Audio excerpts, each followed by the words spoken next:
Now you see, say we there run the city. I don't think that any one of you could step to titty. I just wanna sing the song, break it down, oh yeah, shake it to the ground, oh yeah, chop for me. I don't bear for a long, or I need okay. I don't bear for a long, oh yeah, cool mole. I don't bear for a long. If I start to talk, the thing with my back, all the don't you ain't no going. My brother ain't no going. If I start to count the blessing Baba God it give me when no going. My brother, you no going.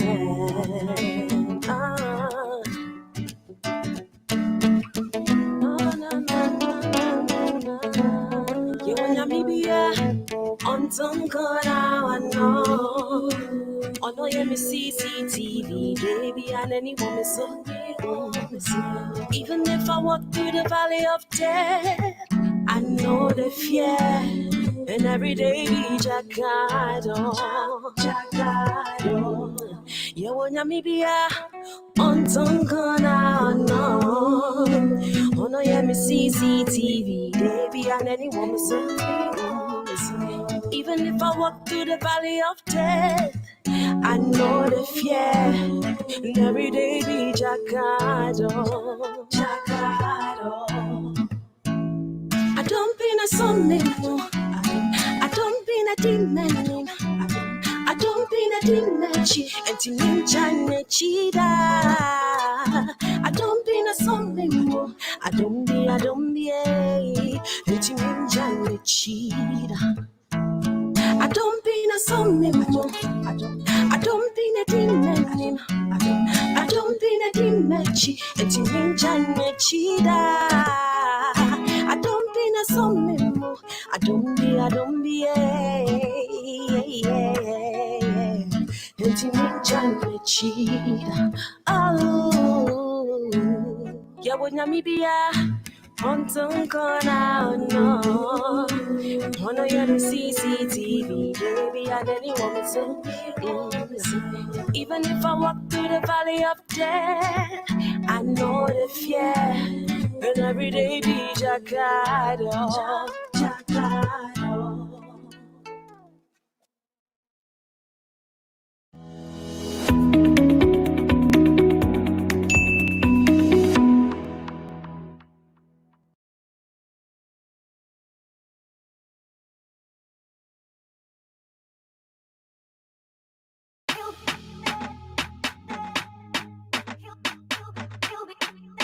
If you know, take me anywhere you want, I go follow you.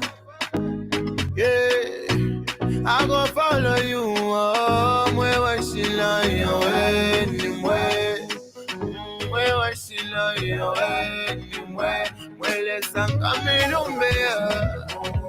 yeah, come in, where let's come in,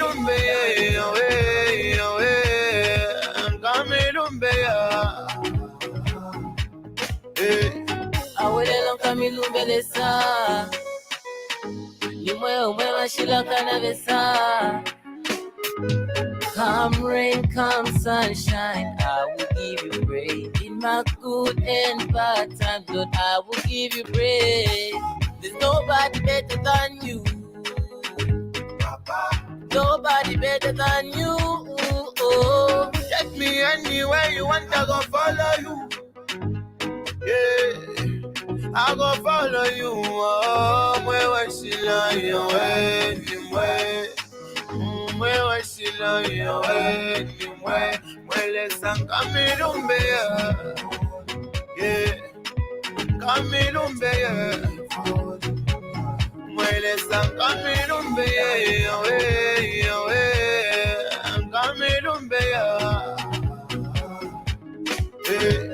Papa God, you surprise me. I don't understand how you love me. Dile mucho chabe, but you when it comes so chabe. You love me despite my faults. Take me anywhere I will go. You love me despite my faults. Take me anywhere I will go. Eh. There's nobody better than you, Papa. Nobody better than you. Oh, take me anywhere you want to go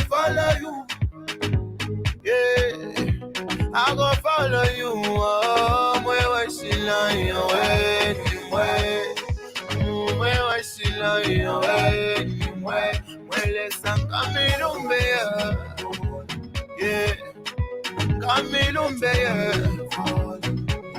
Muele San Camilumbe, Camilumbe, 7. When they see me hands in the air, they don't know what I've been through. When me presence flying in the air, they don't know it's just me and you. So take it, Lord, take it higher. With all the praise, we magnify ya. Me never stop even through the fire.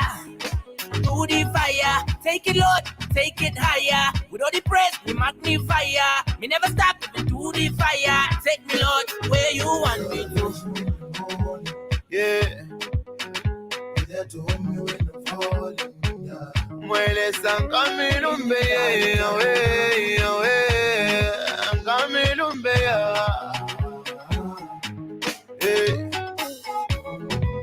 This is the first child is too.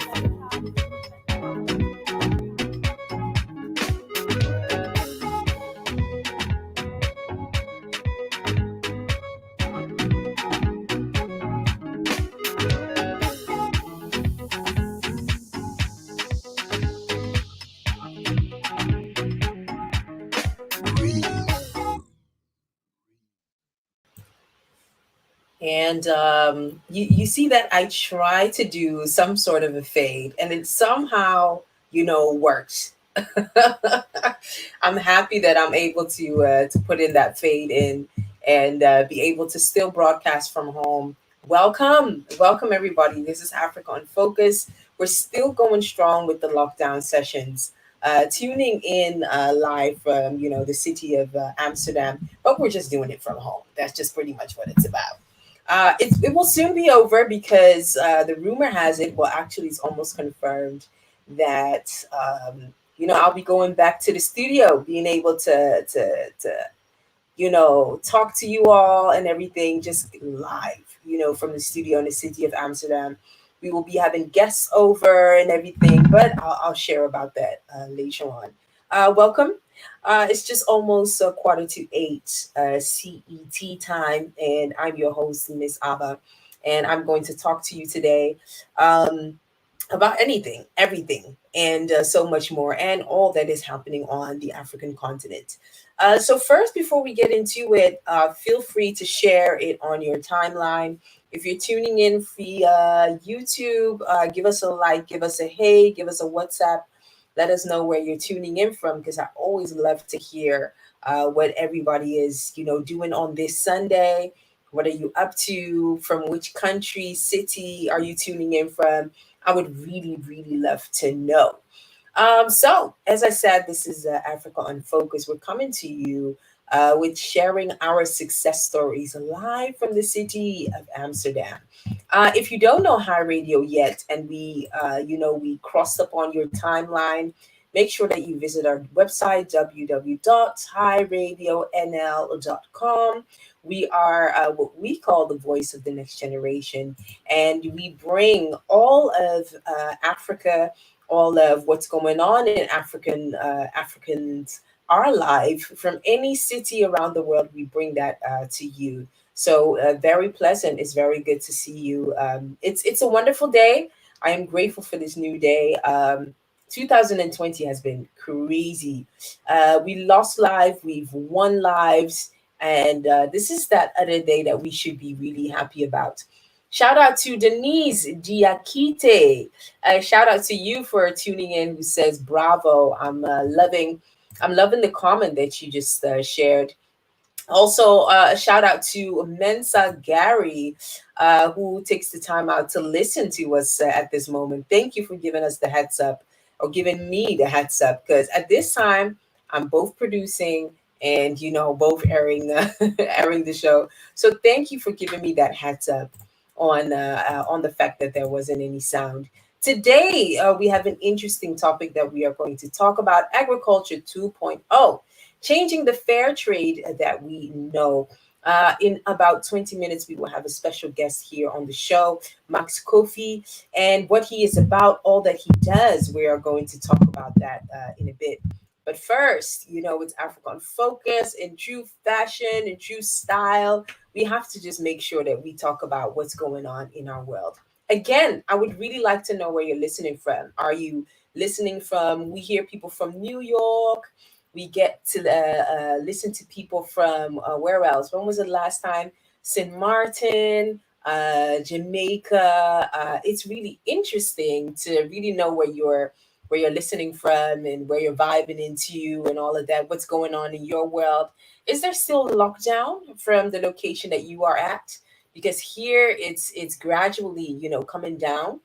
People are still working from home. Most of the people that still have work, they'll be working up until the 1st of September. I know that GH, the motherland, is on a partial lockdown. There'll probably be another one, as we had a special guest announcing that this week. But all of that, we are going to talk about that and so much more. What has been going on in our world. Let me make sure I get my co-host Donny, who's always been joining me here on the show. And yeah, let's get into this and let's start talking. Hey, Donny, how are you doing? I think you need to on your mic. That's the technicalities of, the live streaming that's from home. Yeah, Yeah, there hello, good you evening. are. There you are. How you doing? I'm fine. How are you? I'm good. I'm good. Blessed, highly Great, favored. great. I think that's like the motto for 2020, man. Really. Well, highly favored. Yeah, highly. I, I like that one. How has been your So, Sunday? what's Sunday as usual. Um, as usual, sleep, wake up, go to the gym. Oh, I had a good workout today. Yeah, Well, I started doing weights this week, so that was interesting. I didn't go heavy at all. Just just kind of like feeling the weights a bit, and right. yeah. But I wasn't.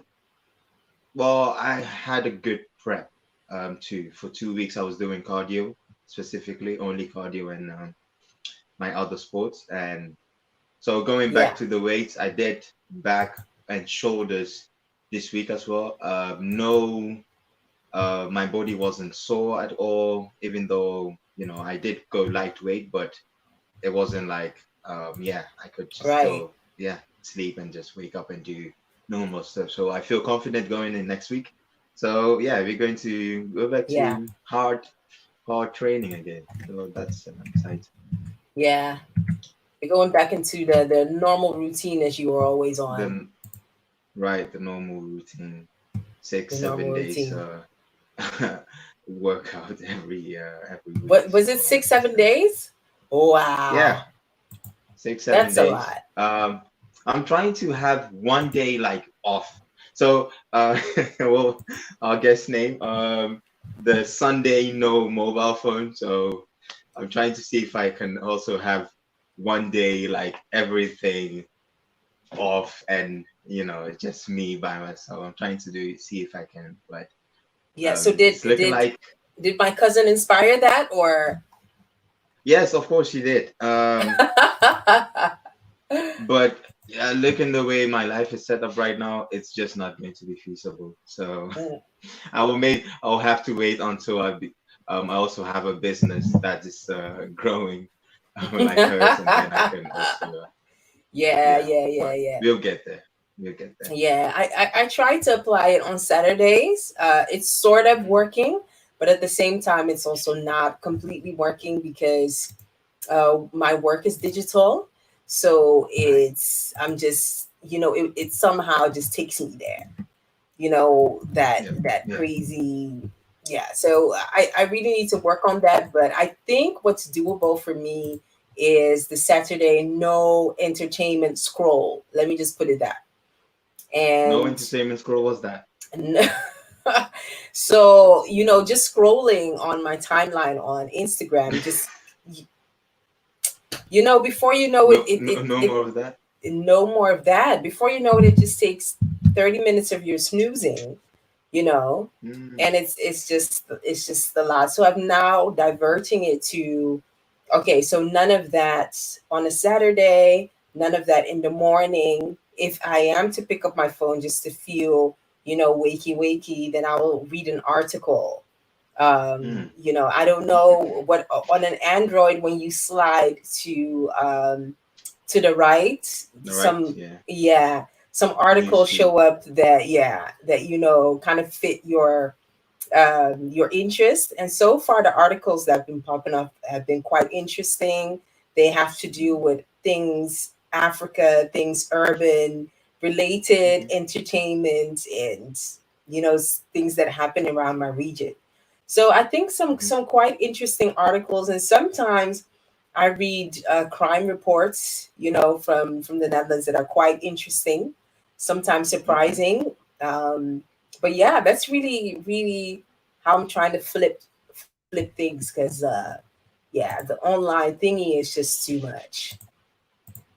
Mm-hmm. That's Re- that's Really that's much good. so. No scrolling Saturdays.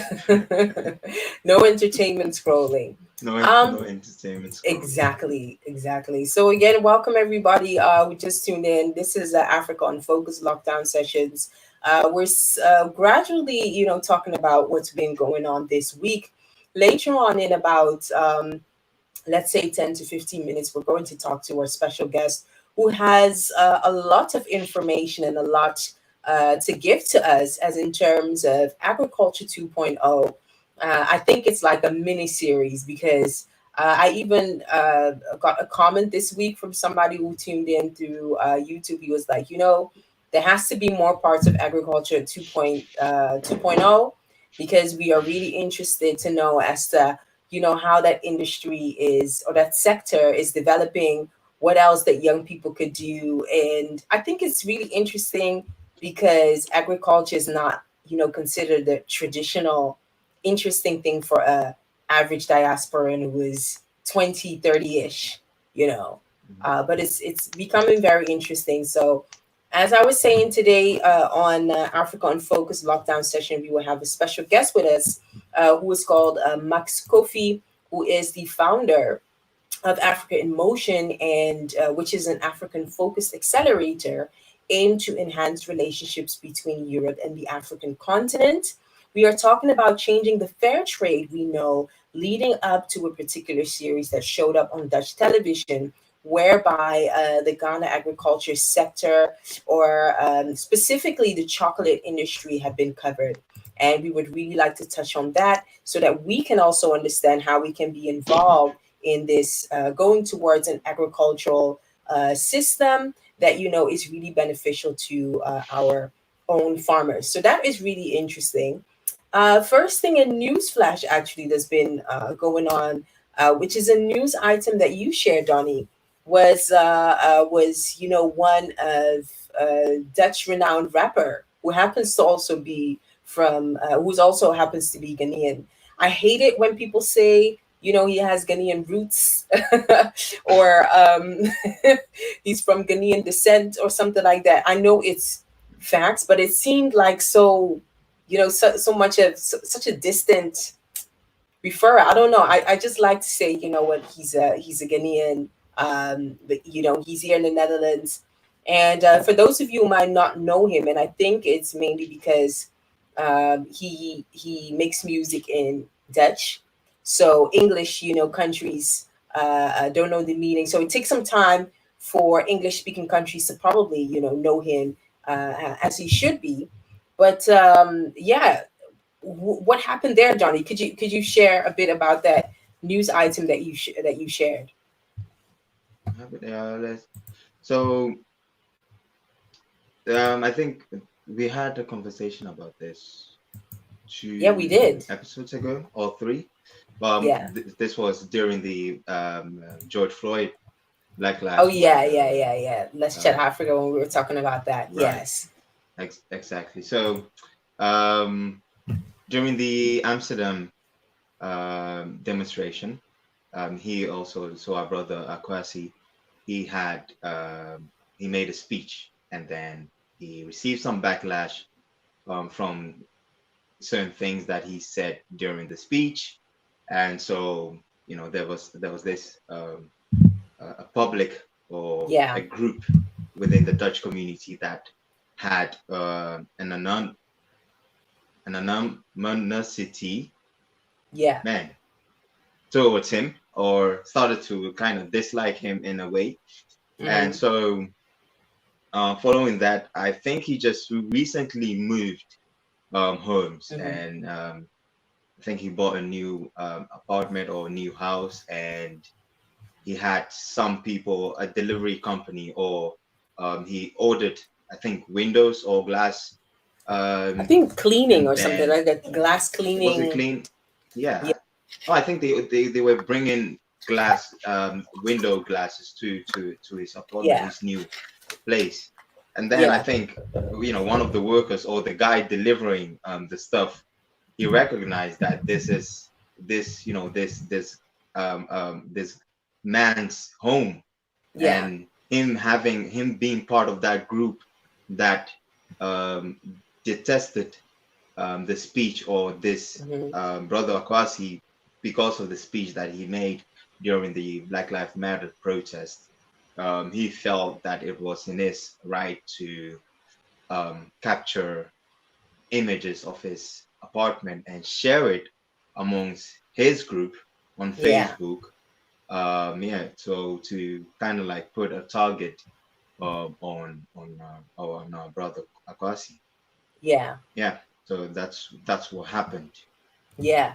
So basically he had, he's a Ghanaian rapper, based in the city of Amsterdam, and he's really advocating for definitely he's joining a fight against racism. And one of the things he's been openly about it, I think the demonstration that they did in the city of Amsterdam was one where he wasn't leading it, but he definitely had the No. opportunity to speak, and his speech actually went, viral. Not even viral, but even more than that. Other Dutch media picked it up as some Hmm. sort of a violent statement where he voiced out that he would, kick Black Pete, which is, the image Yeah. that is used as a Dutch celebration day. But in a sense, most of Black people are fighting that and wanting to have that changed because it's Yeah. offensive, basically. The world knows it except for Dutch people. That's what you can say. And, Hmm. I think people have just been going, having voicing their opinions about it. He himself and the organization that he is supporting have been on several Dutch interviews, talking about where they Hmm. stand, what he meant, and so on. And I think he was getting ready to purchase a new house. And I think with a purchase, it then has to be like, I don't know the English word for it, but it's like presented, And then the company or a worker of the company in question that cleans the windows actually shared the fact that, hey, we're presenting a 500,000 euros house to this rapper Akwasi. So actually, in his comments, stating that, oh well, his condition is not so bad, but hey, he was commenting in that type of direction, and people went on in the comments saying, burn down the house, all kinds of comments that can be considered, yeah, they should be taken seriously. Basically, is what the thing is. And he has been receiving backlash for the comments that he made.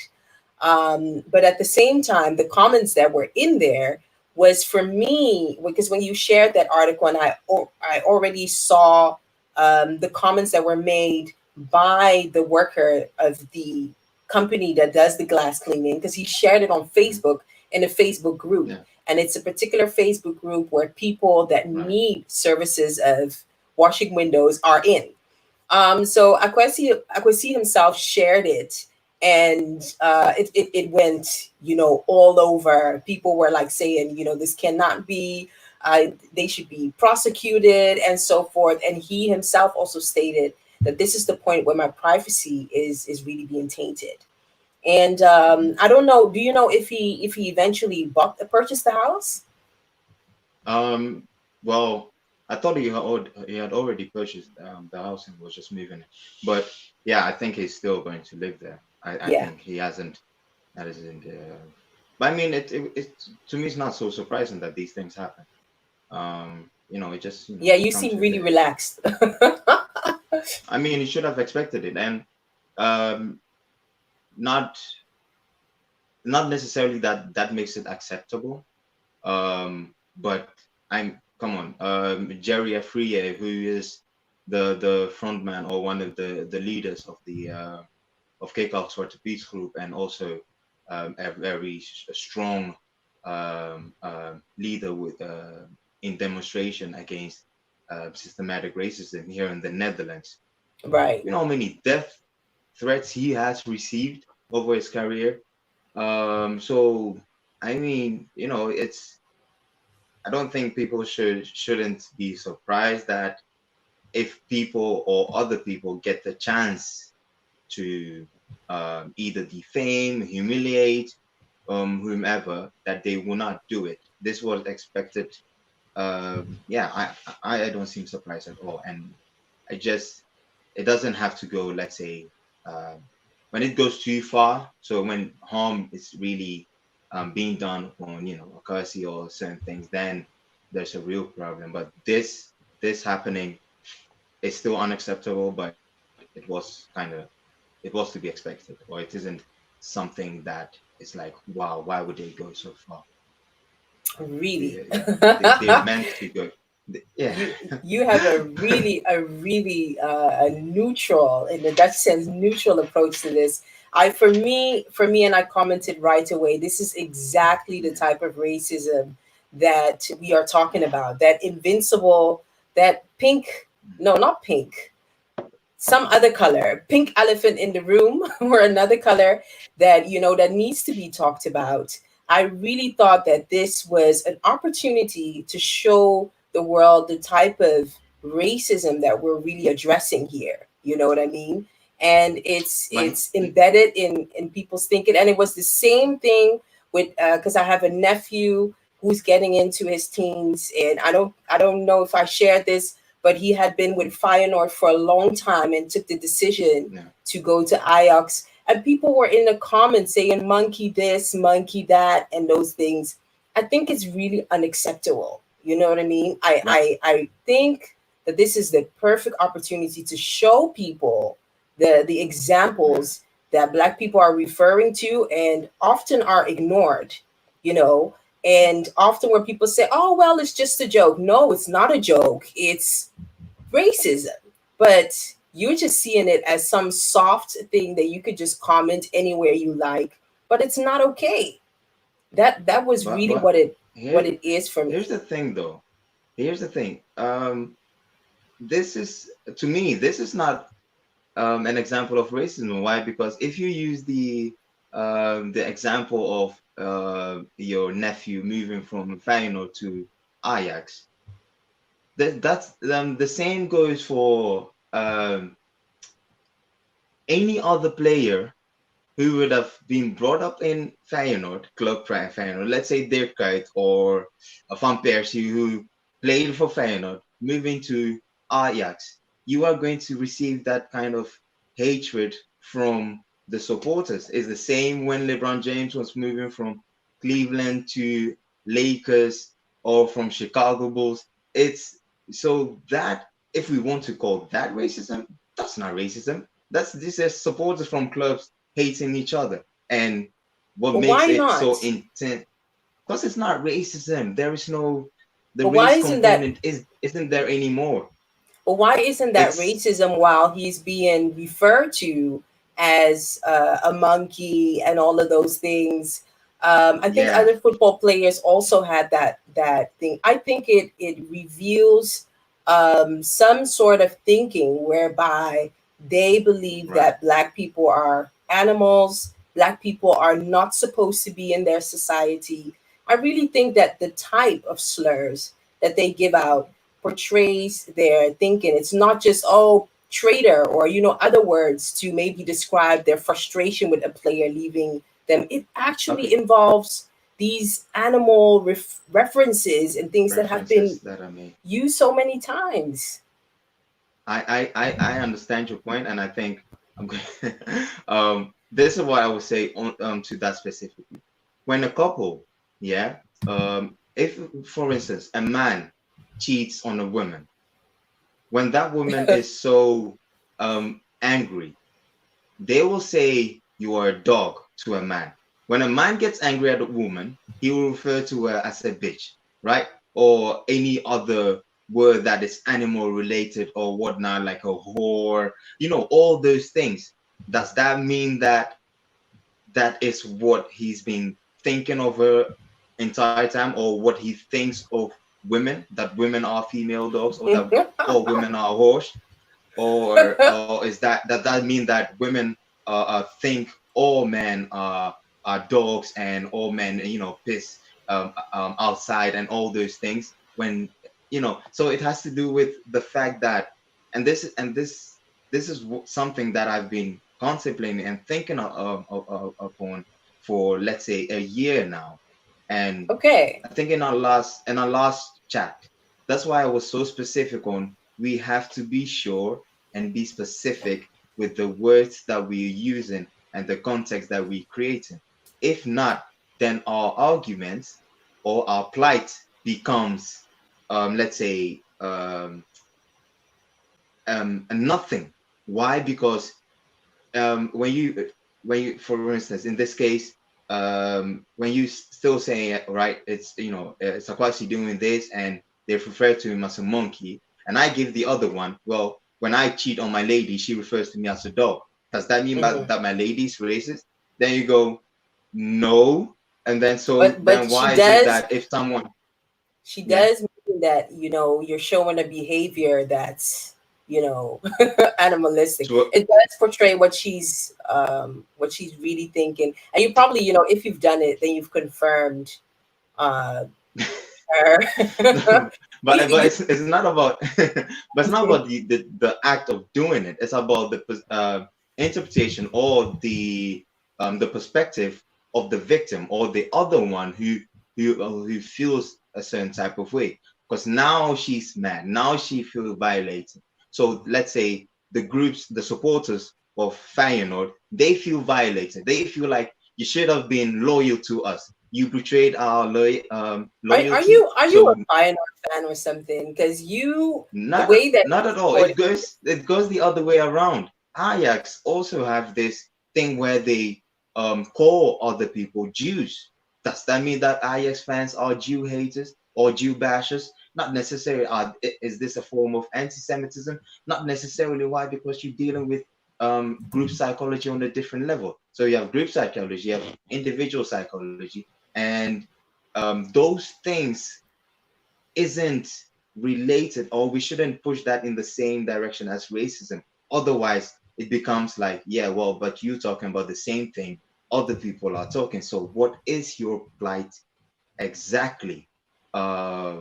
That's what I would say. But right. I think when it comes We to should racism, hold we have to that. stick to the institutions. We should And hold that. Let's Chat Africa is going to be back. Africa, yeah, if It's going to we be go back into it. next month. We should really continue this conversation because it's interesting, and I believe your research on what's it called, the psychological process and whatever of men is also involving your involving your opinion at this moment. Yeah. But in the meantime, shout out to Samantha Ajwa, who's saying, out of the overflow of the heart, I say, there are some words that I could not bring myself to say. It's not in for me. I would definitely agree. Definitely agree. Shout out to Lucia Diaz, who says, is this about fair trade? Hold on a minute. We're going to talk about that in just a few minutes. We were discussing the weekly news flash about what's been going on the African continent and in the world of global Africans. So just to make sure that the conversation doesn't go out too much, we will pick up on that on the next Let's Chat Africa series, which is a panel discussion on what's going on in our environment. And we'll be back in 3 episodes from today. So that's what it's about. Thank you for that comment. And also, Samantha Ajwa, thank you again for tuning in from New York City. And let me see your comment. I'm jumping into this convo mid-flow, but here's my 2 cents. Feel free to continue to drop your 2 cents because we definitely need it. Interesting take, Donny. We will follow up on that. So please don't forget what you are actually saying. An interesting what's it called? You calling out the example of a couple and being referred to as a dog. I haven't looked at it that way. I think it's interesting. But hey, back to the topic of today. We have a lot more that we will talk about in our news flash, which we will follow on next week. But today we're continuing with our, should I call it series? It's Agriculture 2.0. And I've taken it upon myself to really talk about agriculture, to really give out examples as to how business ideas in this sector on the continent really develop and really work. And also how we as the diaspora can be involved in particular initiatives that support agriculture on the continent, respectively, a few countries such as Ghana, such as Ivory Coast, Nigeria, a few countries that we are able to connect people to. And today we have one on the show, someone I know who's been very influential, but then an influential one in the background. He is responsible for so many projects that are African related that start from the Netherlands and that involve the African diaspora. And we announced earlier today that our special guest, who is the founder of African Motion, which is an African focused accelerator aimed to enhance relationships between Europe and the African continent, as we are talking about changing the fair trade that we know. What are the real facts of fair trade, and how can we, the diaspora, via sustainable programs, work on developing our Ghanaian farmers? We are going to talk about that today. And if you are in the comment box, and if you could welcome our guest that we are going to have on, he goes by the name of Max Koffi. Let me add him right now. Hello, Max. How are you doing? Good evening, Augustine. I'm doing fine. I'm just relaxing, listening to your set just now with Donny. Very interesting. And so I'm happy to be here. Thank you for inviting me. Yeah, thanks a lot for joining us on this this cozy Sunday. Yeah. How has been your day? Walking in the garden, and walking with my dog in the forest. You know, biking a bit, and then thinking about this interview this evening. Yeah. What should I say? What should I not say? it was funny the other day when we were talking about. I was with my friend, and it was such a random conversation. We'd be like, how many Africans do we know who have a dog? I'm one of them. It's very good to. It's like an accelerator in the integration process. Right. When you have a dog, and you make friends very easy, and right. people like your dog first, and then they start talking to you. Yeah. it's a way of starting conversation. Yeah. So it's very nice. Great. And that is a good way, Donny, for we should consider taking a dog to help our social network. Yeah, that's my advice to all African diaspora. Just get yourself a dog and go outside. Exactly. Business fairs with dogs, you know. You're absolutely right. And how have you been thus far? How has this lockdown period been treating you? Yeah, like everyone, just working from home. And at the beginning, I was a little bit happy, thinking like, okay, now I'm going to relax. I don't need to go to office. But online working is very intensive, and it's like you need to concentrate more. And I've been working too much actually. So and since 3 weeks, I start going back to the office in Utrecht. Mm-hmm. And in the train, and with my mask, and so it's okay. I'm healthy. My family is healthy. Yeah. and the family in Africa is also healthy, so everything is all right. We are waiting Great. for the vaccine. What is your take on that? Are you looking forward to it? Because not a lot of Africans are excited. A lot of what we call woke people, conscious people, are also not too excited. Yeah. What is your take on that so far? Will take it. You know, you never know. Maybe it's working and it can protect you. So I'm not like I'm not afraid of it. Right. I'm 53 already, so I still have some. I still have 10 years before going back definitely to Africa. So. Right. Yeah. So for you, you know, you kind of know that you could take it at this point. Yeah, I just will do it. You know, it's not an experience. Then now they are experimenting in and testing, and so when they will put it on the market, it will be safe, I think. Right. Well, that's a real what's it called? A conscious approach. It's really like, well, you know what? I'm waiting to see, and hopefully it will turn out to be something good. Great. Right. Again, great to have you here here on the show. We are touching on a very important topic, agriculture 2.0. How we're even going to realize it. What does it mean to our special guests that we have here on the show? But first, let's start with you, because I know you as one. I call you like one of the first generation Africans, very influential here in the Netherlands, but rather, you know, behind the scenes. Yeah.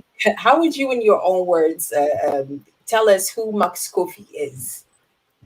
I am 53-year-old. I was born in Togo, in West Africa, and my parents came from Guinea. They were working in Togo, so I was born there. And I grew up in Congo, and I've been traveling a lot when I was young in Africa.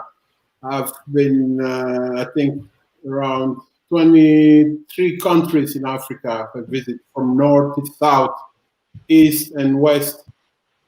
So I live since 20 years almost in the Netherlands. I'm married, I have a woman, and I have a child. He's now 19. And so that's a little bit me. I've been studying in Congo. I've studied medicine. After 5 years, I stopped with it because I was already involved in political activities, and that was a bit dangerous. So I went to France. I continued there. I studied philosophy, psychology, and I left Africa because I was looking for a solution to our problems. So I was thinking the problems in Africa are not only in Africa. A part of our problems have been created outside of Africa. So I was thinking, let me go look at outside if we can find a solution. So that's a little bit me. I've been doing different things in the Netherlands, teaching at university, and then working for companies, and I got involved in politics. And then I start my own organization called Africa in Motion to try to reach my goal. You know, so that's a little bit me. I love it.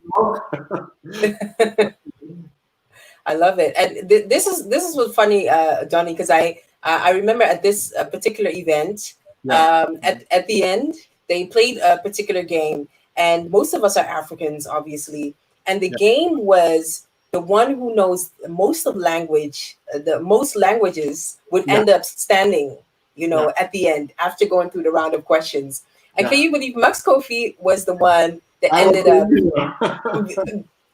winning and actually being at the counter knowing 9 or 10 languages, was it? Yeah, 9. I speak 4 African languages from West Africa, Malinke, Susu, Lingala from Congo, Swahili, and French, English, Dutch. And I also speak 2 other languages from Guinea, Fulanis and Gerze. So I was lucky. And that time when we were studying in Africa, African languages were also on the program. So that's the way I learned. And because I was traveling very young, you know, you learn the language without thinking about it. Yeah. So it's funny, when I speak to Congolese here in the Netherlands and I tell them I'm coming from West Africa, they say, no, you are lying. You just say it to get your status, you know. You are a Congolese, because I can really speak the street language, Lingala. Right. You know, so it's funny. And when I'm with people from Guinea, I tell them I grew up in Congo. They say, no, no, you are from Congo and you are lying to us. Yeah, you can fool anyone. You can really fool anyone. And yeah, it's easy for me also to enter any African country, because my grandparents, one came from France and another from Lebanon. So I'm like mixed. So everywhere in Africa, I can say I'm coming from here and I'm just mixed. You know? Yeah. So that's the advantage I have. That's really true. You actually resemble an uncle of mine who is also, who's also called very, what we call fair colored. Yeah. So you could absolutely be a Ghanaian as well. Yes. Absolutely. I feel like that, you know, that for me, Africa is one, but we will talk about that. Yeah. Africa is one, and great. Has to become one, you know. Yeah, I totally agree. We will talk about what that, you know, specifically means for you. One of the interesting I also discovered about you is that you mention almost everywhere that you go that you are the one who is lobbying for Africa. And what does that mean to you? Actually, I'm advocating, or I'm lobbying for Africa of my dream. There are two things. First, there is a paradoxical situation. Africa is the richest continent globally. There is no other continent in this world that can approach Africa when you come talk about wealth and wisdom. It's very paradoxical. African populations are the poorest of the world. Yeah. That's one. Secondly, our nation states are very weak. Africa doesn't mean anything at this moment at the world level because of these small countries' heritage of colonialism. So I am advocating for two things. A new economic model that will allow African people to become the richest of the world because we deserve it. We have the richest continent, so logical, we should be the richest people on earth. Yeah. So I'm advocating for a new economic model between Africa and the rest of the world. And secondly, I'm advocating for the unification of Africa. So I'm a Pan-Africanist. I believe that that's the only solution, and it is the way out of poverty. And unifying Africa is also the solution to problems facing by all Black people in the world, like racism. If we don't unite, Africa will still remain weak, and African people will never get respect outside of Africa. So that's why I'm calling myself lobbying for Africa. But I mean, then Africa, we can create ourselves. The powerful Africa. That's what I'm lobbying for. I love that. So one thing I would really like to know from you, because you are you've traveled the world literally. You've literally traveled the world. Do you think that it's doable within this generation to really accomplish some of the things that, you know, your organization Africa in Motion and what you stand for is doable? Do you see it happening in this generation? Yeah, it's our duty to let it happen in our lifetime. This is the last chance we have. The new generation in Africa are not aware of this, and the big part of the diaspora also not. So I believe we can achieve this. It will take some time, maybe 10 years, but the secret to let it happen, it's the speed wherein we can mobilize our people.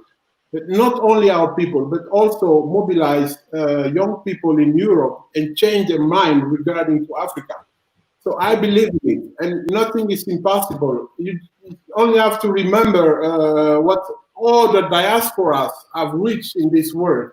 If you look at someone like Mahatma Gandhi, he was living in South Africa. He was a diaspora. Yeah. He faces racism in South Africa, and he decided to go back to India, unify India, and fight against this system. He has done it. When he started, he was 55. Remember also, the Communist Party of China has been created by Chinese diaspora in France.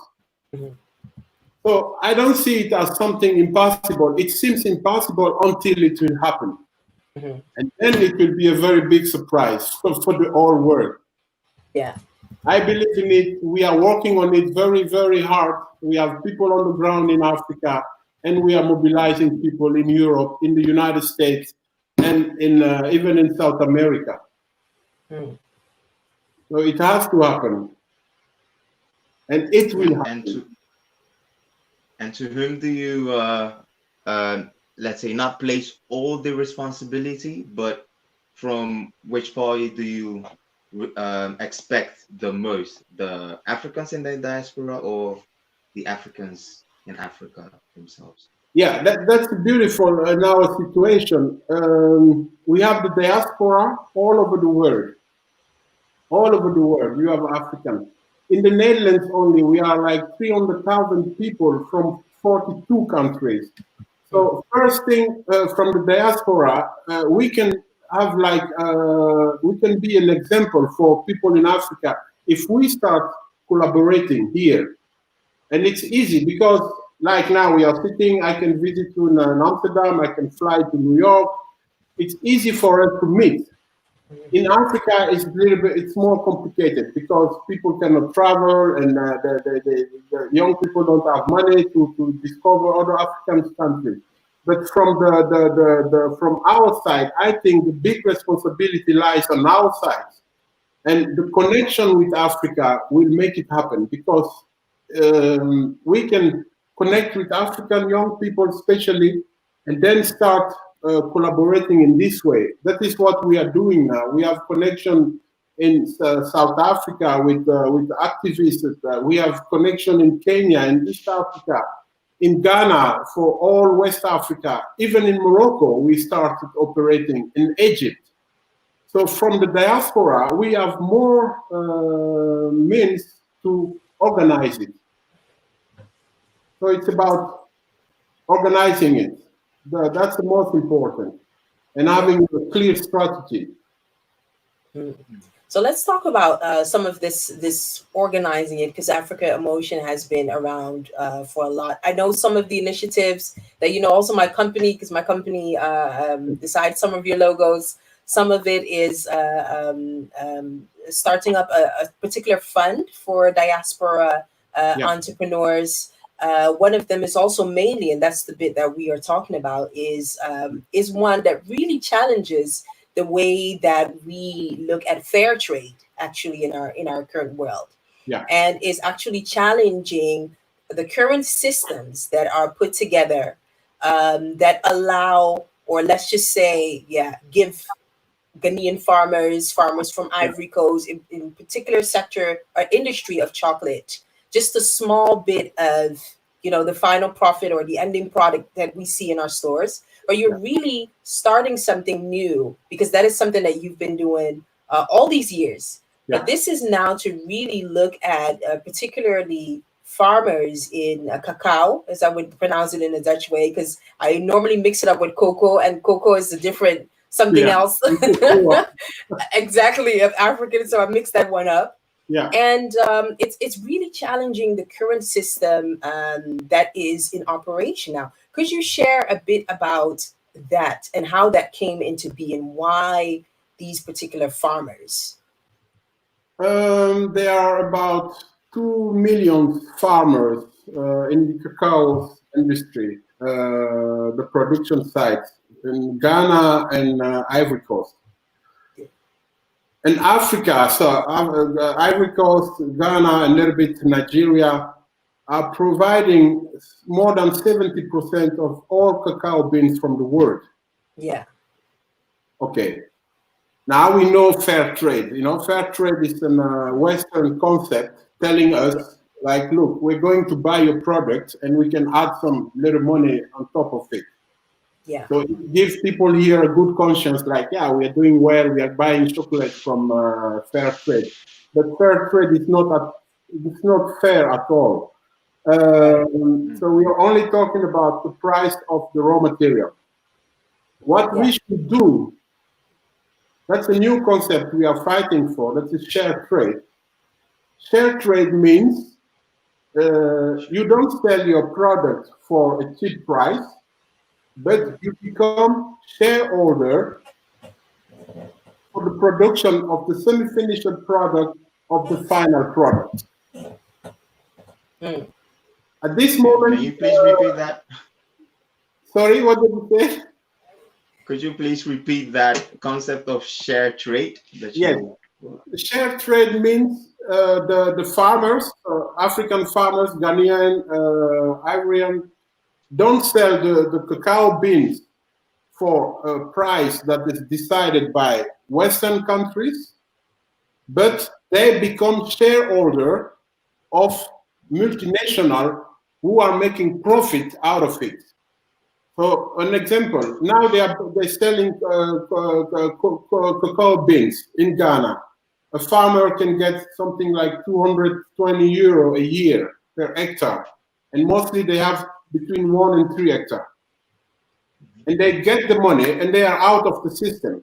And in the Netherlands only, where the most cacao beans have been processing into cacao butter or cacao powder, it makes already in the Netherlands, they are generating every year 20 billion of euros.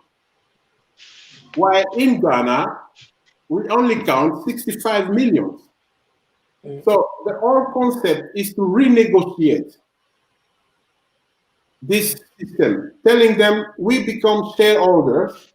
So when you sell the chocolate in the supermarket, that money should be redistributed with our farmers.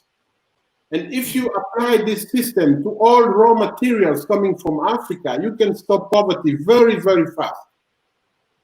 So this is a little bit the concept. And in the value chain, you have different levels where we can get this money back.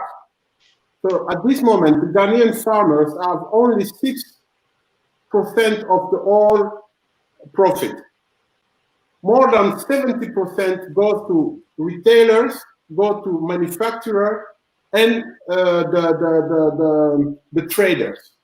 So that's where we need to take the money back and send it to our farmers. But that's something we cannot reach it like this without involving our own government.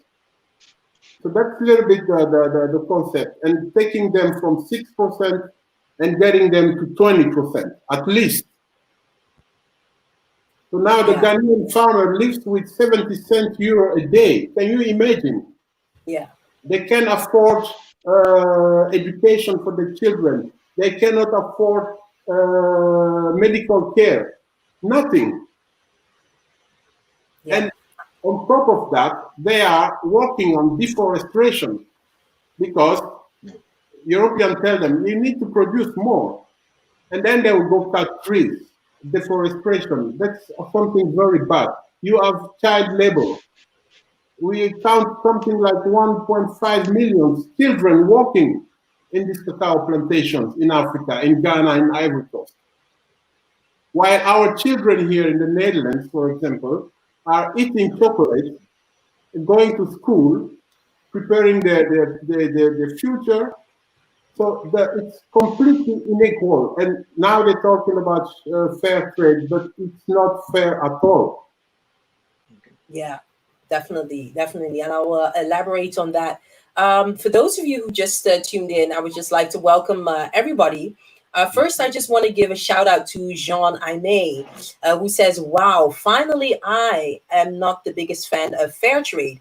I have been pleading to create an auditing platform my Black and colored people for products and brands that are so-called fair trade, sustainable, and so much more. Shout out Right. to you, Jean, for interacting with us in this conversation. Do let us know how you think there can be more initiative to not just drive the conversation, but really gear more of the diaspora to action. Also, I just want to give a shout out to Lucia Diaz, who has been contemplating and waiting for us to start the conversation on this fair trade topic. Welcome, everybody, again to Africa on Focus with myself and Donny, where we talk to Africans sharing our successes and how we can implement change in our communities as to uniting global Africans all around the world. If you have a question, a comment, and you are tuning in via Facebook or YouTube, make sure that you drop your comment in the comment box. And of course, this is a special session because this is on lockdown mode, whereby we are airing from home. Because Hiradio station is moving to another place, we are finally set for our studio to be running again. And we are talking and challenging the a term as we know it, fair trade, as we are talking to Max Koffi. I call him a veteran within the African community, literally a global African. He has seen the African continent. I don't think any tour guide could tell you anything about the corners of our continent. Max, one of the documentaries that I recently watched, and we both talked about it. It was in May, whereby an episode aired. Either it was Nederland 1, 2, or 3, one of those, of a show called Dominee of Koopman, and this was actually a Dutch documentary, and it was touching on what we call fair trade. And one of the episode covered Ghana, really pinpointing on what are Ghanaian farmers really making out of this whole production process that had been put in place that has all of the world thinking that they are contributing to a good cause. Where is the money really going? And does the farmer that we see on the packaging, really beautiful, and with a photo, is he really benefiting from it? And I thought the documentary was really raw and was really. I think they did a good job with giving it a critical look because it pointed out that even if Ghanaians are to bring the production process as we know it to Ghana or Ivory Coast, it's still going to be expensive, more expensive than the current ways. So the farmers are actually stuck with this particular system that has been put in place, beneficial for the West, where we are living in now, but not truly beneficial for farmers. I would really like to know from you, Max, because you watched it. What is your what is your take on that, and where does your change specifically come in? I look at it, and you also. There somewhere in the documentary there was the director of what they call Cocoa Board. Yeah. They asked him, "What do you think that can be the solution for this situation?" Yeah. And actually, he said, "I don't know. I don't see any solution. Maybe we need some capital to build factories, and but even then, how to get the money?" And so that's my point. Did ask for a change of economic system because we are in the system. They decide prices or raw materials here, and they go in Africa to negotiate with our government. That's what I want to point out, the responsibility of the Ghanaian government. What the Ghanaian government is doing, they are doing business. So they buy the cacao bean from the farmers and they sell it to traders coming there, deciding the price. So it should be the other way around. We should sell this cacao bean here in Europe ourselves. So investing only 1 million in the Netherlands because all this cacao is coming in Amsterdam. Right. Yeah. All of them in Amsterdam. So, and when it arrives there, it's done. Ghanaian doesn't have anything in it anymore. Yeah.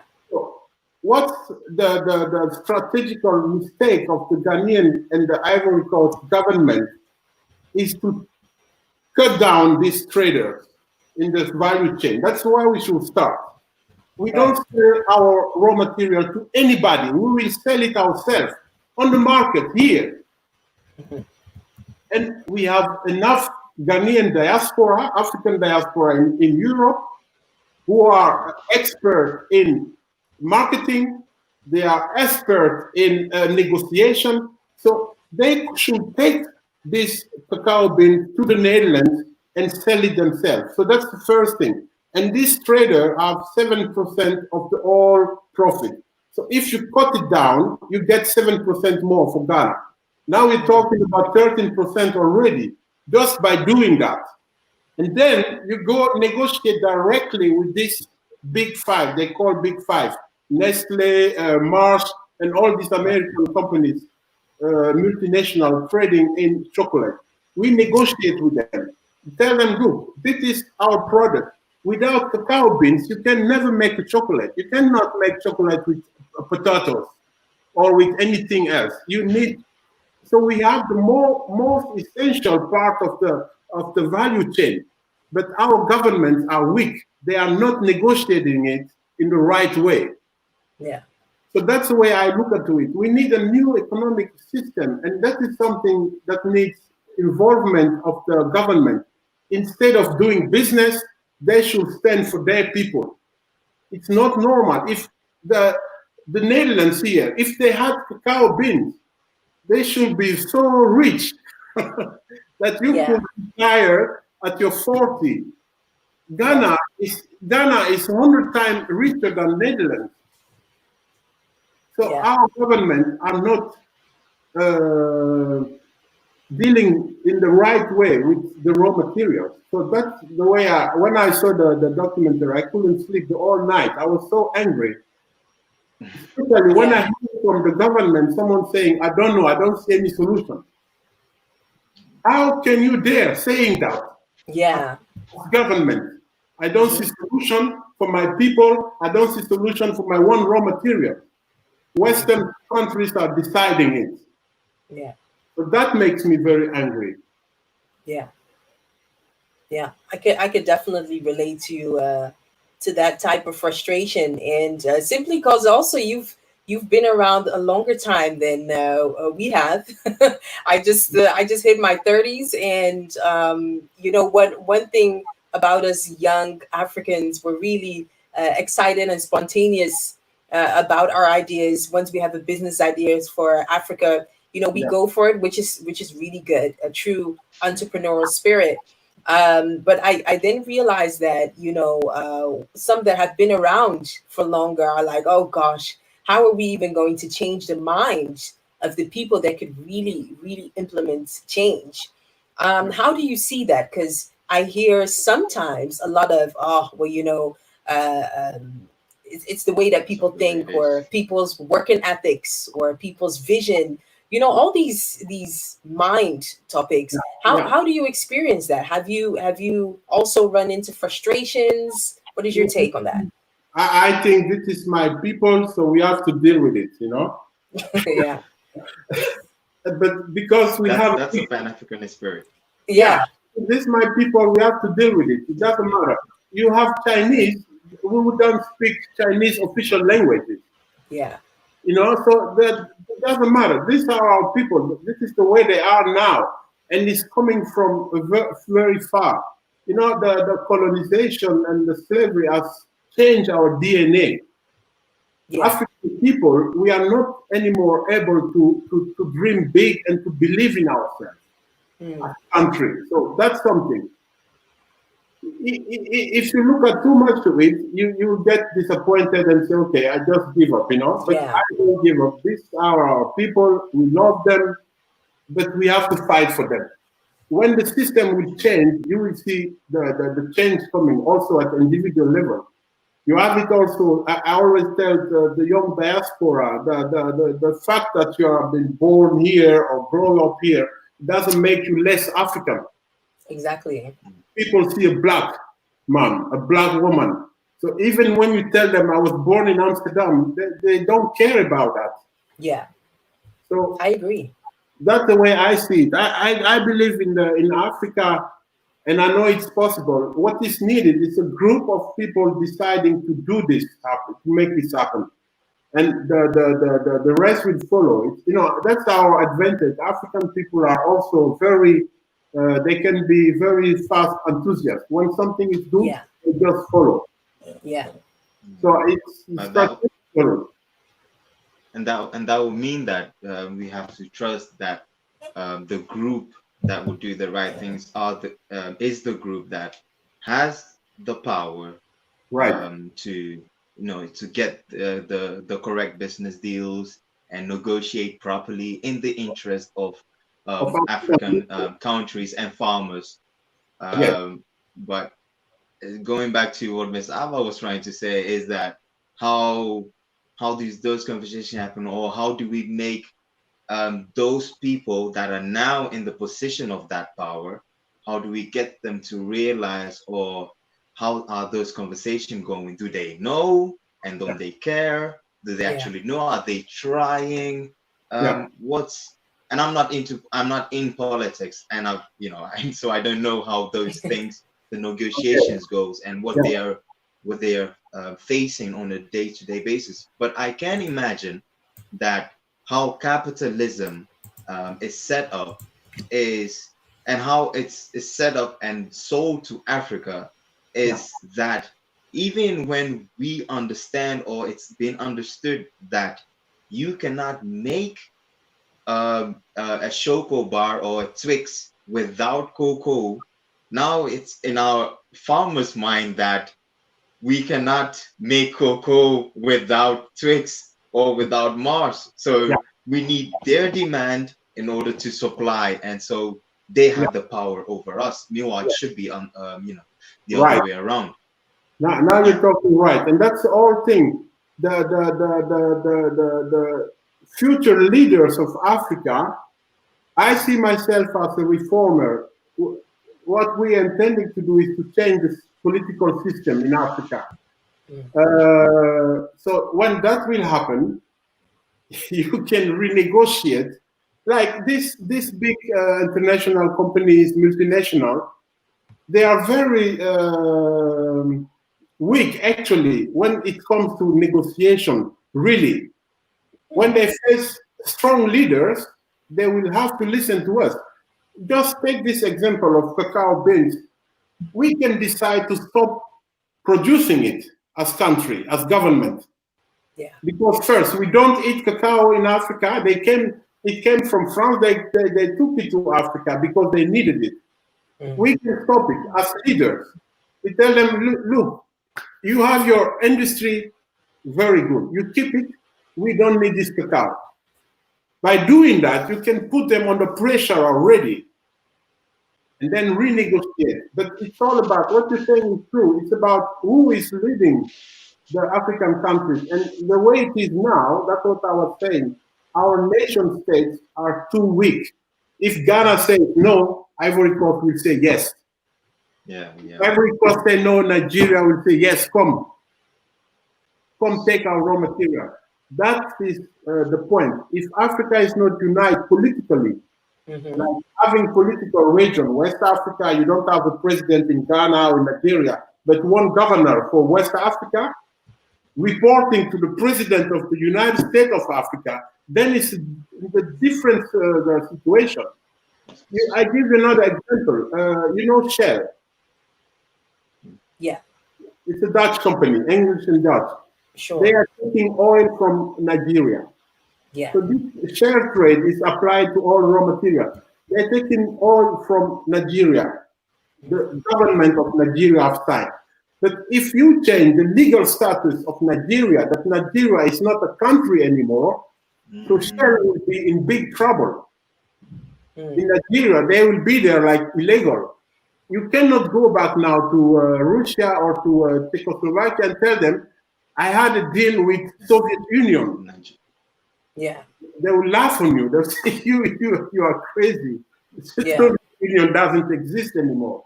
So it's very complicated, and but that is the solution to change this situation. It's at the power level. Our power are too weak compared to European because they are organized. Yeah. They decide when they go to us, they have their plan already, and we just shallow it like this, without thinking about, just for few small money. Like I was telling you, Ghana is getting 63 million from this cacao bean business. And only the Netherlands is getting 20 billion. In 2019, Nestle, and it's only one of these multinational, they redistribute 19 billion to the shareholder. 19 billion. They give back to the shareholder. People who even don't know how a cacao tree looks like. They're making big money from our raw material because our government are weak and they are not united.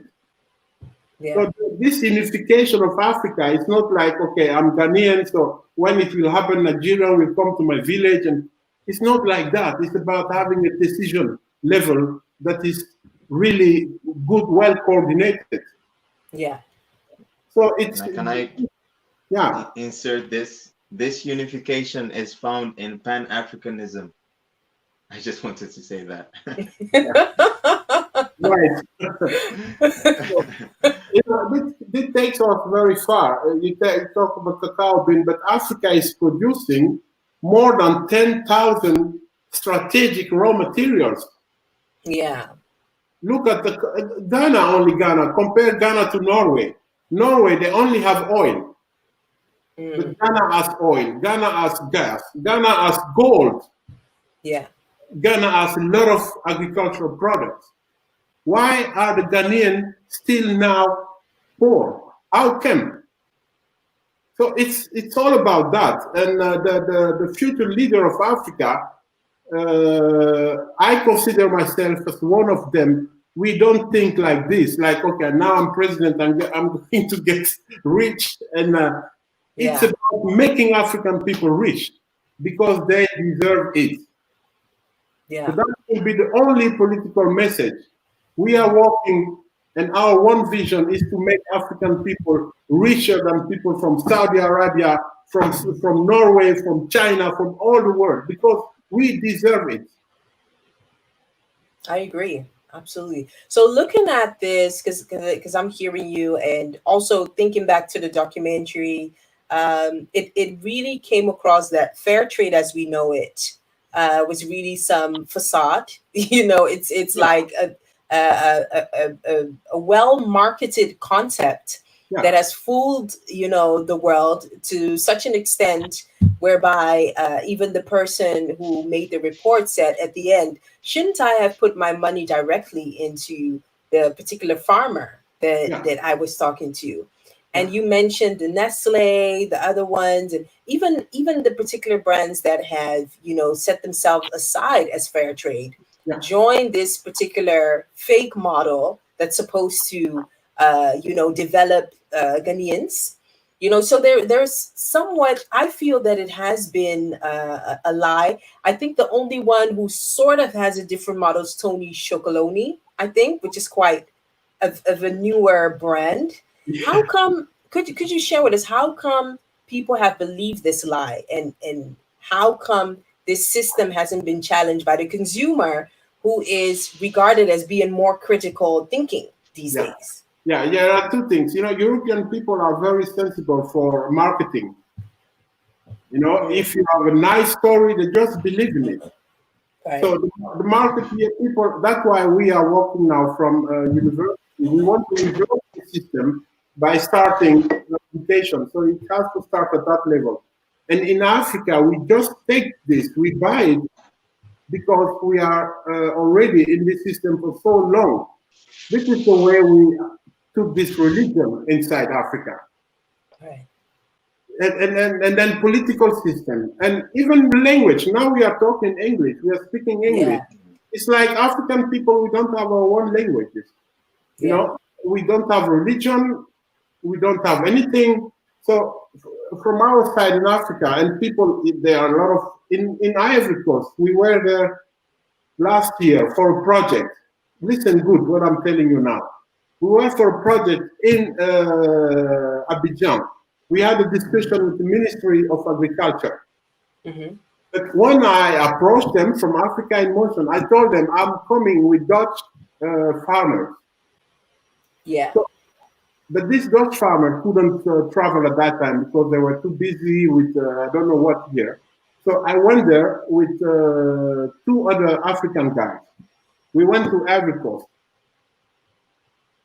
The first thing the minister told us, he was sitting like this, he said, but you guys, you told me you are coming with white people. Why are they?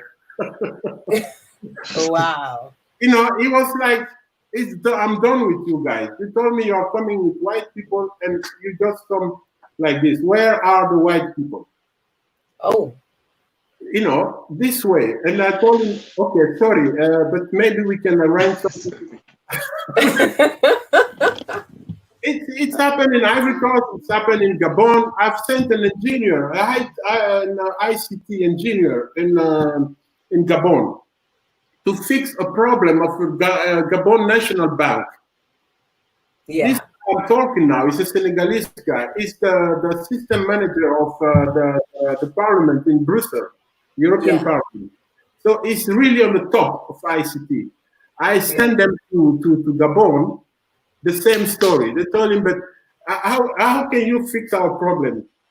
Africa in Motion told us that they are sending European engineers. Wow. And you are black like I don't know what. What do you think? So, you know, these are things I face in Africa. When you come with the European, they accept everything you want. Everything you tell them, they take it. So it's in the system, you know, it's in our DNA, what I'm telling you. And Europe is very easy. You and me, we can set up something tomorrow, and if you sell it good to European, they just believe in it. Wow. So that's the situation. So this Tony Chocolonely is also coming with the same concept. We are going to give them more money and extra money, but at the end, these Ghanaian farmers are still poor and very, very extremely poor. Not only, you know, like what we call poor, they're getting less than €1 a day. And the World Bank says that the limit is €1.90, the limit of poverty, the revenues, you know. And wow. Our farmers are getting 70 cents. So it's I don't know how to say this. It's too bad. Yeah. All these companies marketing this concept of fair trade, it's a business because they sell the product to the consumer, telling them, buy this. It's very good. You are helping African people. It's the same mentality going on. Africans are poor, they need help, and blah, blah, blah. It's the same thing. That's why we diaspora, we are here in Europe, we should fight against this system from inside. By teaching the one people, telling them, yo, what you think is really not correct. You don't know anything about Africa. So that's my point of view, and that's what I call lobbying for Africa. So we got it. I have a question. I just lost it. You lost the question? Yeah, bring it back. Nice bite. Bring it. So let's say back to the economics. Because I think this has more to do about the whole fair trade and share trade. It's a business, and it's strategically let's say not that complicated, but it is very economically strategized to bring more wealth to the farmers. Right. But then my question will be that, do you think the multinationals are ready to share their wealth with the farmers? They are not ready, and they will never be ready. The way to do it, really, the way to do it is to force them to change. And we are lucky because who is buying this chocolate? Yeah. You know, that's my neighbor, your neighbors, these young students, and so that's where we should act the same way they did with fair trade. They tell them, buy this, it's good, we are helping, so people buy. So now we are starting campaigning for share trade, telling them fair trade is not good. So we are doing a research through the Wageningen University, because that is also Europe. When something comes from the university, they just, okay, it's okay. So now we are advocating and try to mobilize European young people themselves. They should say no to this system. And they are the consumers, so they have the power on this multinational. And if you combine it, yes, so that's the way we can reach this. And I hope African government will listen to us, because we are advising them. We are trying to enter now the Ghanaian parliament to get people there who can talk like this. The system has to change. We have the raw material you need. We will share the money you will make out of it. If you don't do that, you don't get anything here. So I know what you're saying is true. They don't want this, and they will never like this. Never, never. But you have to force them. It's the same thing. They didn't want to stop slavery. They didn't want to stop apartheid in South Africa. They didn't want to stop colonization. This is fight. Yeah. So they kick you, you kick back. It's, it's very pitiful to have people living in this world thinking in terms of competition and domination. Yeah. But when it comes to that, we have to fight back and organize ourselves. So that's why I'm very happy that there is a diaspora. We are here. We are now on the front line of this fight. Yeah. So we should wake up, and every one of us can contribute to this fight. Yeah, I totally agree. I think that, really enforcing change could really ensure that things are happening in its rightful place. I'm wondering, because I'm looking at the average diasporan who is probably now watching this side of his computer. I think the first thing that he will Google is some of the, African motion and other things to see how or she can get involved. What are some of the opportunities or the ways that some could really be involved in offering a change? There are different ways. First, like advocating and trying to influence the consumer here. That's something, it doesn't cost you any money, just a little bit of time. When we go to the parliament with how do you call this, policy proposal, it will be very strong if we are backed up by the diaspora. If you just send an email to a parliamentarian telling him what Africa in Motion is doing, we stand behind it. Yeah. That's something you can do on your phone. Even when you are in the disco dancing, you can do that. When you are sporting, it doesn't matter. Before sleeping, you can do that. That's one thing. Second thing is get involved as entrepreneur in this system. Yeah. And concerning chocolate industry, the Netherlands has the most knowledge about it. So we are here. You could enter a partnership with Dutch companies doing this. You can learn from them, and then go back to Africa and start your own business. Remember, do you know Dr. Khan? No.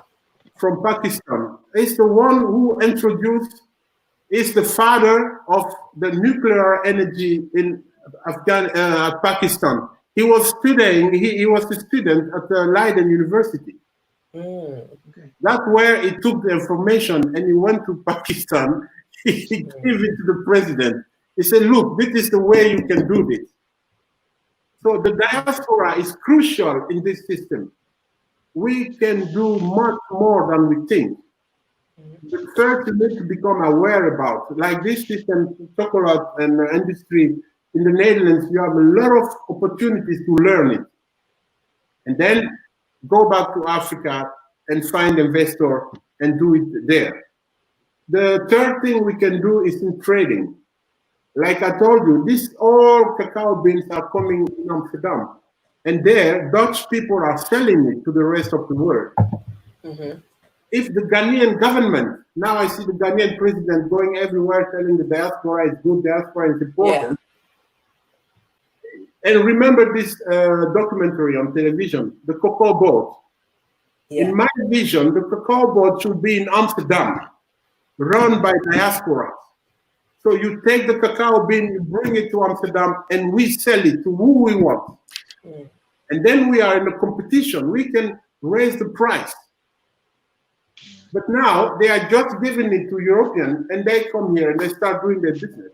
So that's something the diaspora could also play a role by collaborating with the government. But in this way, the government should trust the diaspora. And that is something at this moment that's not happening. You know, they just think in diaspora send money back to Africa, the remittances.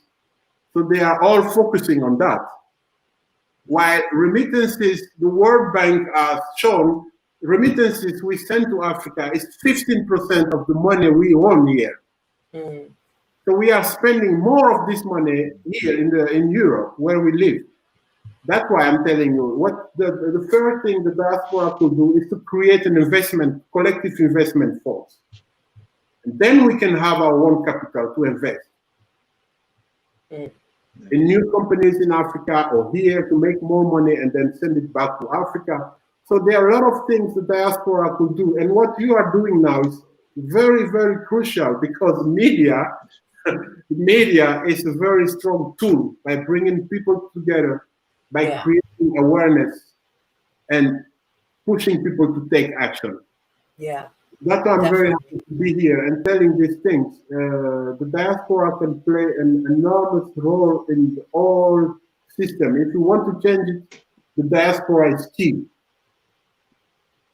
So many opportunities are laying around for us to grasp. Many opportunities. So just let's keep in touch and come together, and then we should organize things like awareness meetings to talk about this, to exchange. There are a lot of opportunities. Who is building India now? This is a diaspora. Who has built China? It's a diaspora. What do we miss as Africans to do not build Africa as diaspora? You know, so it starts all here. We make ourselves so weak, and when people call us weak, we get angry.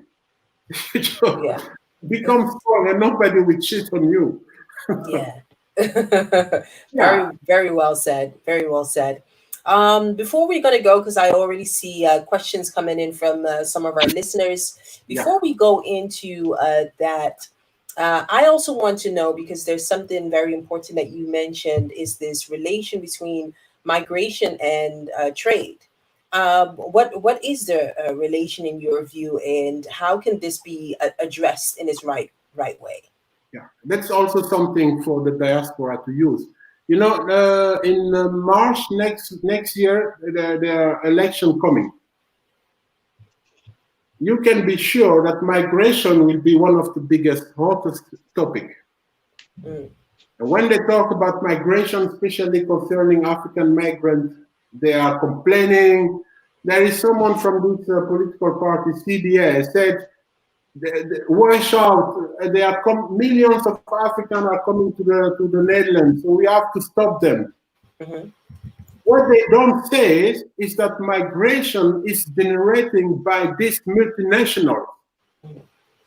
Look at in Amsterdam, in the Bijlmer, the biggest African community in the Netherlands are the Ghanaian.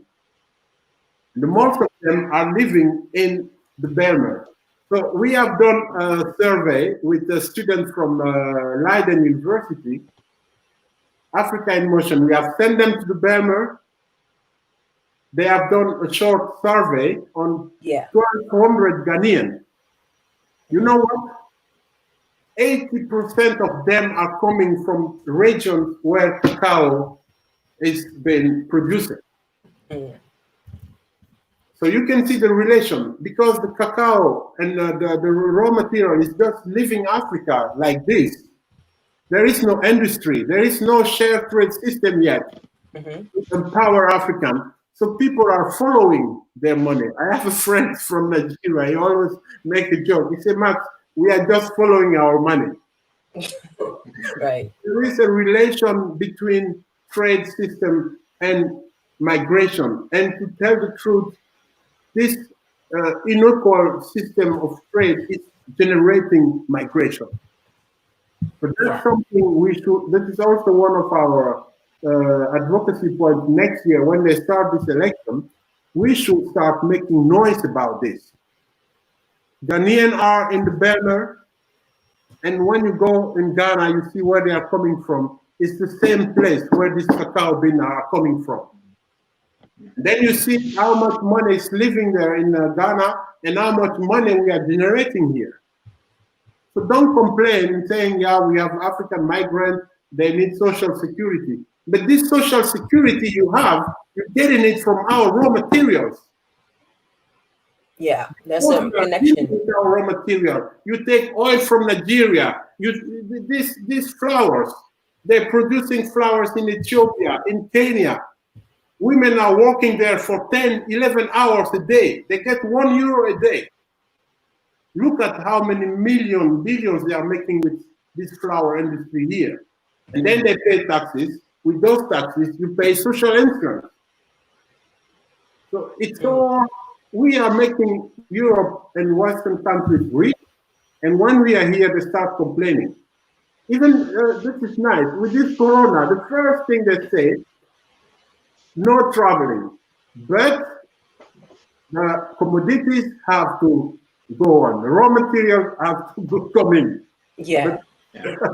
So we are actually in a very strong position to negotiate, but our government, I don't know, they are not sleeping, but they are not doing it. They should get away. And we, the diaspora, we're here. Yeah. We can do more. So there is a direct link between migration and trade system. I love that. It gives it a very, very good perspective. I can definitely agree, and I didn't even look at it from that way. But you know, yeah. But knowing that this is based on research, backed by research, and having to find out what is the cause, what are the connections, then you would definitely be like, okay, I now understand how this circle is definitely not benefiting our people, and also. This is also the points that you were complaints about migration as a whole. Yeah, but they are creating this. Yeah, I could definitely see a good point in that. I would really love to, before we are going to round it up, really love to get into some questions that some of our listeners have. First, a shout out to Samantha Ajwa, who tunes in from New York City, who also commented that fair trade is even more expensive. So having to observe this model being some sort of a cheat is very unfair. One of the questions says, what are the alternative models that benefit the farmers and that you are thinking of? Yeah, there are different alternative models. First, you can diversify the crops you are producing. That is the concept of food forest. Where these cacao trees are, you have 2 or 3 meters between them. You can grow different crops there, especially food, vegetables, fruit, other fruit. So you can diversify your production, and that can generate more revenue, and you can have healthy food. And you can create you can stimulate the biodiversity, because at this moment it's not sustainable what they are doing. That is one. The second alternative is to invest more. And then I'm thinking about, again, the diaspora from the United States, from Europe. If we come together, we create an investment fund, we can directly invest in processing of cacao beans in Ghana. So those are easy alternatives, and that could also implicate diaspora in it to change the situation. But at the highest level, it's about renegotiating the whole system. We shouldn't want this anymore. Yeah. So those are alternatives we can think about. Diversifying the production, and investing in local processing. Yeah. And I love how you pointed out that, U.S. could work together with European diasporans. Yeah, Is there a specific thing that you see that U.S. can do? Do you see anything particular? a lot. So give her my email address and then we keep it. Yes. But Yeah. we have to, we have programs that are meant for diaspora. So Yeah. it doesn't matter where you are. So we just need to create a platform, like an investment platform of diaspora. Why not thinking about the diaspora bank? We have enough money. Believe me, all diaspora from the US, from Europe, from I don't know where in South America, they are all over the world. If we can create a platform and collective investment of diaspora, we can have more money than our governments in Africa. So when they start negotiating with Europe or with America, we can come between. Tell them, please don't get loan from China. We have money for you. So this is something we could do, and do projects together in agriculture or entrepreneurship. There are a lot of things we can do together, and I'm really happy to have this question, and hopefully they can understand it this way. We are one, but we have to become one and do things together. Absolutely. And even Lucia Diaz says, I can arrange an awareness meeting in Rotterdam. So that is even here you go. Here you have a candidate for spreading the word Yes. and And making sure that I'll be there for sure. You just tell me when, what time. It doesn't matter what time. I will be there. I love that. I definitely love that. So Max, in closing, because I think that you have pointed out some good ideas as to how we can make change. Where does it start? And I think that you literally embody the word global Africans that I use every time. So it comes from you as an expert, as somebody who's observed the system, somebody who has been through the system. Last, before we even round this up, because I know you will have a particular masterclass coming up soon. Can you share a bit about that? Yes, the masterclass is called Redefining the Relation Between Africa and Europe.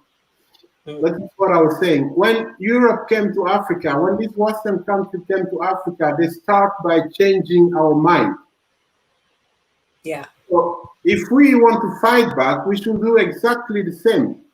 So this masterclass is focusing for this session on the cacao sector, value chain.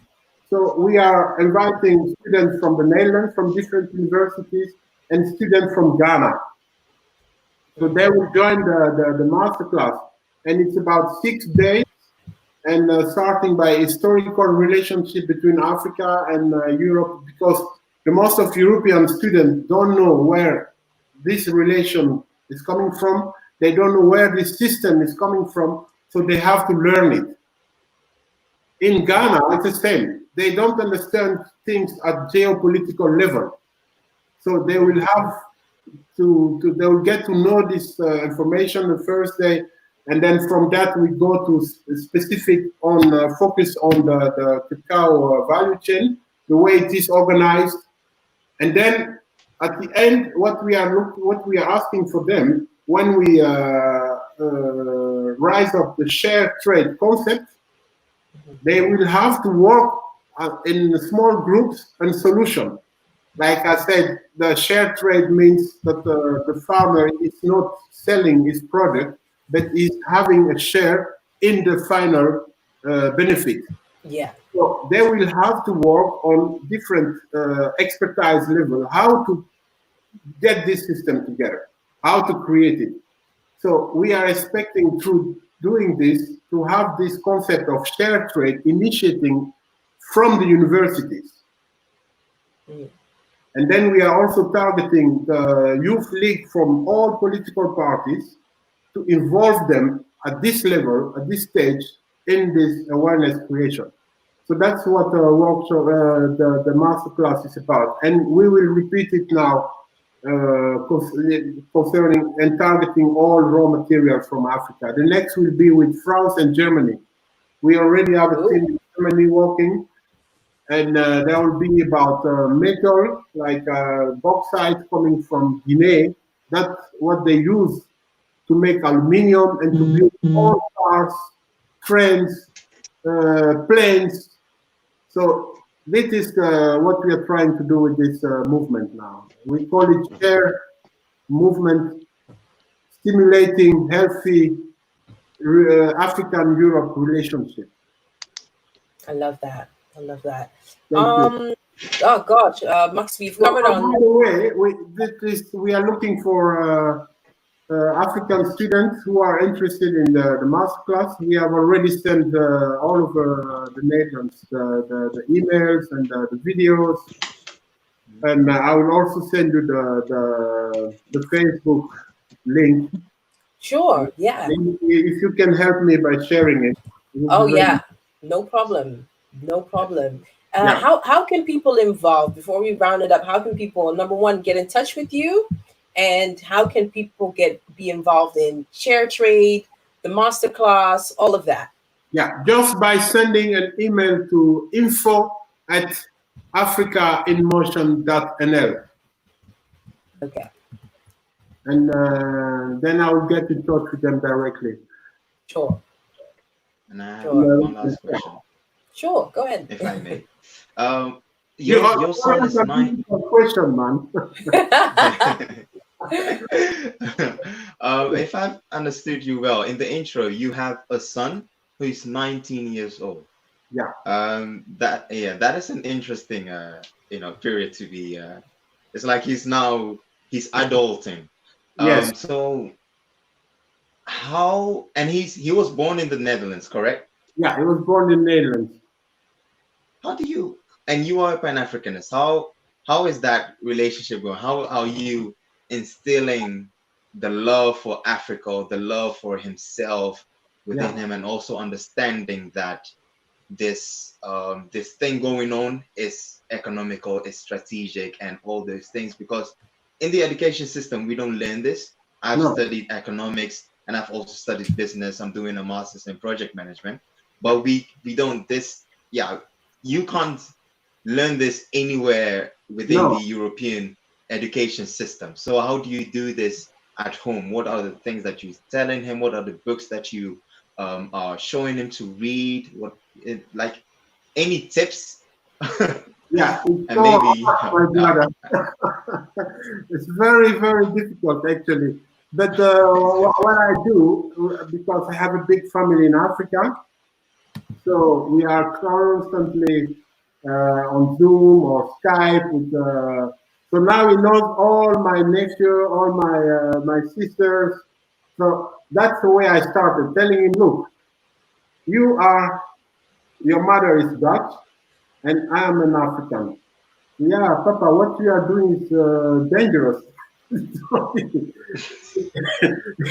You're trying to change all this system. You have to watch out at the beginning. But now, anytime I have like a workshop or thing, I take it with him, with me. So now he's seeing it happening. So, and even when he was like 8, 9, I was taking him to the university in Wageningen, in Leiden, all over where I was talking with African students. So he grew up with what I'm doing. And I'm lucky because his mother is like, okay, laying back, saying nothing about it. And but it's very hard because at certain moment it was like, okay, who I am? I'm an African, I'm a European. And I told him, it doesn't matter who you are, but look, what I am doing, I'm fighting for social justice. I'm fighting against violation of basic human rights. And it's happening in Africa. It has to change. So that's the way he knows me. And now we start, since 1 year, we can have conversation. Now he's asking me, okay, tell me about this raw material. Where it's coming from? What's happening with it? And I remember I was buying things for him to let him see. how you can process cacao, cocoa bean to chocolate, or from bauxite to cars. And so I have helped him with in that way, showing him the reality. Like I even went to school when he was at the primary school. I had a workshop for his classroom. They were like 8, 9 years old. So I was asking them, "Do you know how do you make coffee?" They say, "Yeah, they make it all the time." I say, "Yeah, but how?" I'm telling them. So that's the way I educate them, like showing the link between raw materials and final product. Yeah. And then he's thinking, okay, this is coming from there and here and then this way. And I hope he will follow me in Africa. But You should. that's another, that's another challenge. Yeah, yeah, absolutely. I could agree. But I think it's a good example of demonstrating, the added what Africa brings to the world. Yeah. I think that's a really good demonstration. Well, Max, before we round it up, we've been talking about you, your organization, share trade, and all of that. Are there any last words that you have for young Africans wanting to be involved, not knowing how to navigate, but really are also passionate about making that change that you Yeah. listed out? What are your last words for the lady or gentleman in question? Yeah, the first thing I would like to say is that we are counting on them. Mm. They can play a crucial role in this whole change we are advocating. But I have three things to tell them. The first concerns awareness. Being born in Europe or growing up here at stage when we started doesn't make you less African. Mm. You need to realize that sooner or later you will be confronted with the reality. You are a black. Yeah. And people won't tell you that, but what they mean that you are black, you belong to Africa. That's one. Secondly, they should take action by organizing themselves, Mm. becoming aware of the power of Africa, becoming aware of the power they also have themselves, but only if we unite. Individually, we are very successful, but as community, we are weak. Mm. So if they want to fight against or avoid racism, discrimination, it's time to come together and start thinking strategically. How can we empower our own community? And the third thing I would like to say, it's also related to the second, stop, please, this fragmentation of the African community.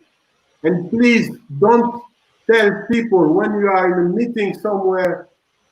I've heard a lot of African diaspora saying, no, but Africa is not the country.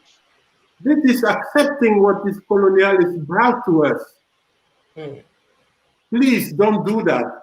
Consider ourselves as brothers and sisters, Yeah. and not only to enjoy and to party, but we are brothers in arms. Africa needs us. So that's my message to them. And please, please, please, we are counting on you. This Mm. change cannot happen without the involvement of the young diaspora. Yeah.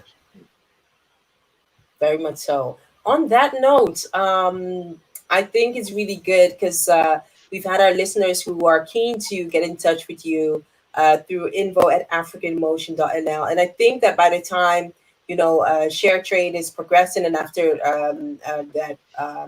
the masterclass, the exchange has Yeah. taken place, I would love to invite you to come back again and inform us on, what the developments are so that we could, empower more people to be on board and be involved.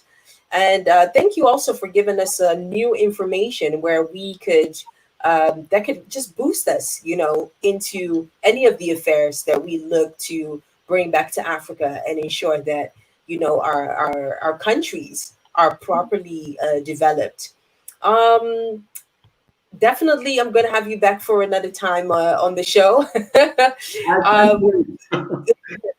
We've taken so much of your time, and also let's keep in touch because I'm looking forward to when that masterclass comes that we also share it here on our Yeah. network newsletters, and that we get the buzz going. Again, if you want to get in touch with Max Koffi, send an email to info@africainmotion.nl. Info@africainmotion.nl. We have a last question, Max, before you go on. This is also like an entertainment question myself and Donny always have. What song is on your playlist at the moment? What? One more time? I What didn't hear song you. is on your playlist? From Bob Marley. Bob Babylon Marley. System. Babylon System. Look at that.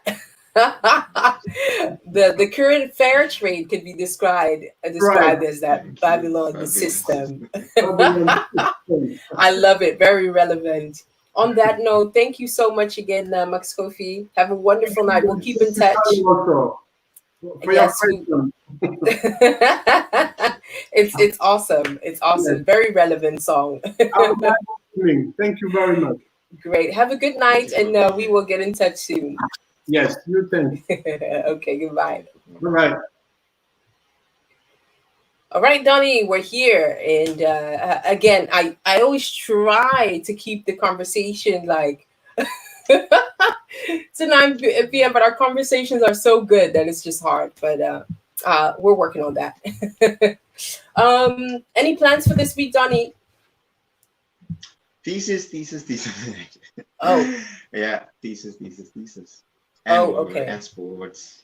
Just the usual. Nothing extraordinary. Right. Yeah. I've Same made some here. notes. Same here. Yeah. You made some notes. Yeah, definitely. Oh, you Which mean will come, yeah, from this conversation. is it Um, right? yeah, of course. And so I'm hoping they will come into display, or because these are personal notes, but maybe they might come up in the panel discussion that we. Oh yeah. You should definitely do that. So looking forward to having Liz and Nene back again to have our discussion on the Let's Chat Africa. Well, time is really, really well spent. It's that Sunday where we would have to get back to work or either go to bed um, or do something relevant for this day. Also, shout out to Lucia Diaz, who said, "Thanks, Hi Radio." Thank you also, Lucia, for tuning in and being part of our conversation. Samantha Ajwa, our favorite listener from NYC, was saying a great session. Thank you so much, lady, for tuning in. And also shout out to Penford Balfour, who took the time out to listen to our show today. Well, before the season breaks, we have a lot of more interesting guests that we will be having here on the show. The conversations are really becoming more interesting, and I love how we're getting more ideas as to how we can implement change and getting in tune with the true nature of a Pan African. I love what he said when we asked Max, "Are you anywhere tired? You know, of the mentality, the ethics, and stuff like that?" And he was like, "No, these are our people." Yeah, Only way that we I love can. that. I love that bit. That's the love. Absolutely. That's the love. I felt that, man. I felt that. We're tuning out for Africa on Focus. Obviously, on Sundays, we'll be back again. Lockdown sessions for now, but soon we will be coming back to air from the studios. We'll be having various guests, both guests from the Netherlands and also international global Africans who can help us implement change for our environment and so much more. I really want to thank everybody from all around the world for listening and tuning in. You can listen to the recap of Africa on Focus on the podcast streams, podcast, iTunes, F-Town, all of that. You can find us there. We are kind of making sure the episodes come up. There's so many interesting conversations that we have. So more of that will be coming out. Make sure that you spread the word on your timelines and invite people to this conversation as we talked about agriculture 2.0. And thank you again, Donny, for being the favorite co-host and for Thank being you for having me. for being on this show. Have a good night, and make sure you get back to that girl who's calling you. Bye bye.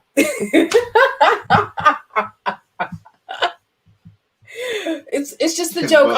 I'm not gonna put you in trouble. Bye bye. Okay, bye.